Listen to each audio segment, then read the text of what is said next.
All right, let's jump into Shakespeare, specifically Act 4, Scene 1 of Macbeth. Oh, yes. Getting witchy. And you know what? I hear you've got a class discussion coming up on this. Oh, So full. we're going to give you all the insights that'll really make you stand out. Absolutely. All right, so this is where the play really starts to get creepy. Yeah, a sharp turn. Macbeth is already king, right? Yeah. We're past the whole murdering Duncan thing. We are. But now what? This scene, it's all about just how twisted his journey is becoming. And it sets us up, really, for the final act, all the tragedy coming up. Okay, so let's paint a picture here. Dark cave, thunder, Yes. 3 witches. A bubbling cauldron. And they're throwing in the weirdest stuff. Like lizards, a howlet's wing, even a tongue of dog. What's the creepiest ingredient to you? Well, back then, Shakespeare's audience, they wouldn't have thought any of that was random. Each thing had a meaning, like tongue of dog symbolizes betrayal. And, betrayal is like this thread, this dark thread running through the entire play. And it's really interesting how he uses these ingredients to unsettle the audience, but also to foreshadow all the terrible things that are going to happen. It's like a recipe for disaster, but with really weird ingredients. Exactly. And then there's that famous chant, double toil and trouble, fire burn and cauldron bubble. Why is that so catchy? It's almost like a spell, don't you think? That repetition, it makes you feel things, like everything's getting more intense, more chaotic. Macbeth's ambition, too, it just keeps growing. And it makes you feel like he's trapped, pulled along by something he can't control. Fate. Well, hold on. We can't forget about Hecate. Oh, yes, the goddess of witchcraft. She pops in. What's that about? It's not just your average Halloween witches anymore, is it? Right. Having Hecate there raises the stakes. She's like this powerful force, ancient, dark, and magical. She tells us these witches are connected to something bigger, their prophecies, real weight, real danger. And then, bam, Macbeth enters the scene. But he's not messing around. He demands answers. He's got to know what his future holds. He even says, I conjure you by that which you profess. How are you come to know it? Answer me. What does that tell us about him? Desperation. I mean, he was once a brave warrior, right? And now he's this paranoid king, so obsessed with power, so obsessed that he's willing to mess with the supernatural to keep it. Macbeth needs to feel in control, even if it means going against the natural order of everything. He's not asking, he's demanding. Exactly. Okay, so then we get the apparitions, each one with a prophecy. First, an armed head. Spooky. For sure, and it warns Macbeth, beware Macduff, beware the Thane of Fife. First time he really sees Macduff as a threat. Plants that seed of suspicion that's going to grow. It's like, boom, new enemy. Right. But the interesting thing is, Macbeth tries to brush it off at first. He doesn't want to believe it. Yeah, nope. Doesn't want to believe his power is in jeopardy. Then we get apparition number 2.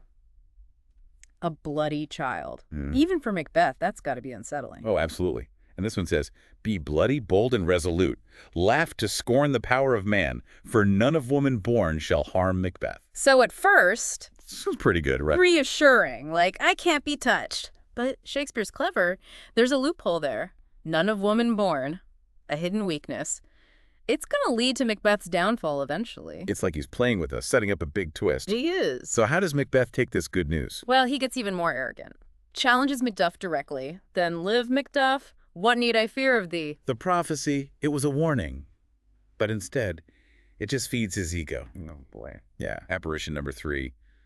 A child crowned holding a tree. What's that all about? This one says, Macbeth shall never vanquished be until great Burnham Wood to high Dunsinane Hill shall come against him. Now, think about that. A moving forest. Exactly. Seems impossible. But again, Shakespeare's giving us clues. Clues about how Macbeth will be defeated, even if we can't quite see it yet. So we've got 3 prophecies, each one weirder than the last. Macbeth's feeling pretty confident, ready to control the future. But then things get dark. Yeah, they do. The witches show him 8 kings. And the last one. Banquo's ghost. Oh, man. This really gets to Macbeth. Yeah. Because it confirms his biggest fear. No matter what he does, Banquo's descendants will rule after him. Right. It's like all that guilt, all that paranoia he's been carrying, it's all right there in front of him. And it's powerful. And Macbeth just loses it. Yeah. Seeing Banquo's ghost sends him into a rage. And he makes a terrifying decision to attack Macduff's family. He says, the castle of Macduff I will surprise. Seize upon Fife. Give to the edge of the sword his wife, his babes, and all unfortunate souls that trace him in his line. chilling stuff. Totally. And this is where we see the complete transformation. He's not just ambitious anymore. Now it's pure fear, pure desperation. He'll do anything to stay in power. Even murder innocent people. Yeah. Yes. And it's a turning point in the play. He's crossed a line. No going back. So by the end of this scene, Macbeth is paranoid, ruthless, and a murderer. A mess, really. It's incredible how much Shakespeare packs into one scene. It is. And we see the consequences. Unchecked ambition, the destructive power of fear. It's heavy stuff. Yeah. But you know what? We've only just scratched the surface. There's so much more to unpack here. Stick with us. We'll be right back to dive even deeper into this pivotal scene. Absolutely. We'll get you ready for that class discussion. You'll be full of insight. You will. It's fascinating, isn't it? How Shakespeare takes these supernatural elements, the witches and their prophecies, and he uses them to reflect what's going on inside Macbeth's head. Like they're not just external forces? No, they're like catalysts, but it's Macbeth's own choices. Yeah. Sending him spiraling down. Yeah, he's so ambitious, so paranoid, he loses sight of right and wrong. Loses sight of everything except power. Becomes a puppet of his own fear. Exactly. And the audience is watching all of this unfold. Step by step, from respected general to ruthless tyrant. It gets really scary when he talks about Macduff's family. Oh, tell me about it. He's so casual about it. Give to the edge of the sword his wife, his babes, and all unfortunate souls that trace him in his line. It's just cold. No hesitation. Just pure violence. And that's what makes it such a turning point. It's a break. From Macbeth we saw at the beginning, he's crossed the line and he's not coming back. It makes you think about fate versus free will. Oh, the big questions. Is Macbeth really in control, or is he just playing some part in a bigger game? That's the question, isn't it? And it's one scholars have debated for centuries. Shakespeare doesn't give us an easy answer. He leaves it open. And that's what makes the play so complex, so rich. Are the witches manipulating him? Or are they just showing him what's already in his heart? Maybe the prophecies are self-fulfilling because he believes them so strongly. Right. And that's something you can definitely bring up in your discussion. Oh, yeah. Plenty to talk about. He's vulnerable to their influence, but he still makes his own choices. And those choices have consequences. Terrible consequences. Yeah. And I think it's really interesting how Shakespeare takes these fantastical supernatural elements and balances them against the real human cost of Macbeth's actions. Oh, absolutely. It's that duality throughout the play, mystical and earthly.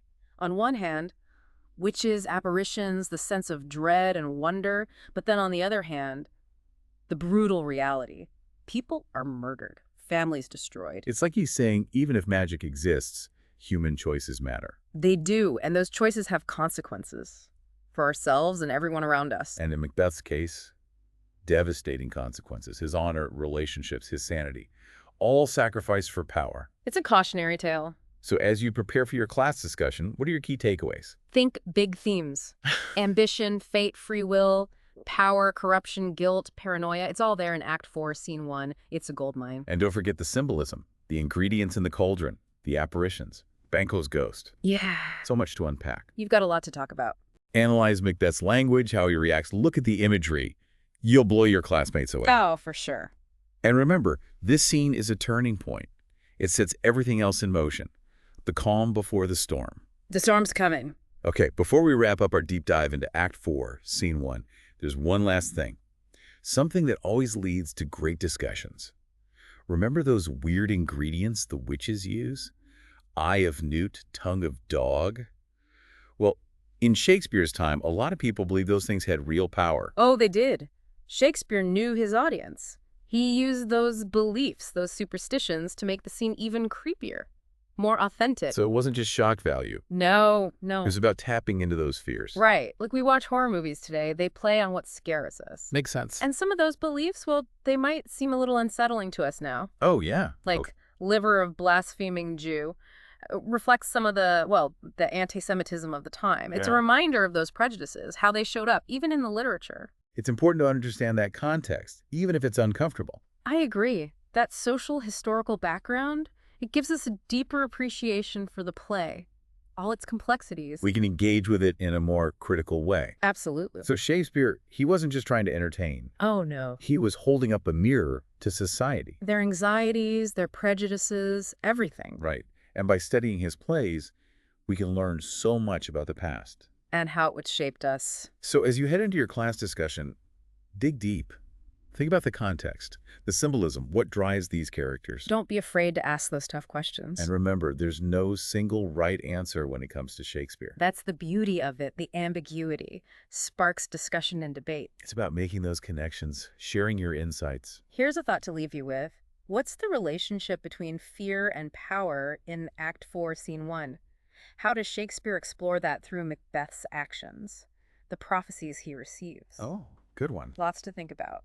It'll get that discussion going. Yeah. Well, we've given you a ton of insights. Analysis. You're going to rock that discussion. You are. Good luck.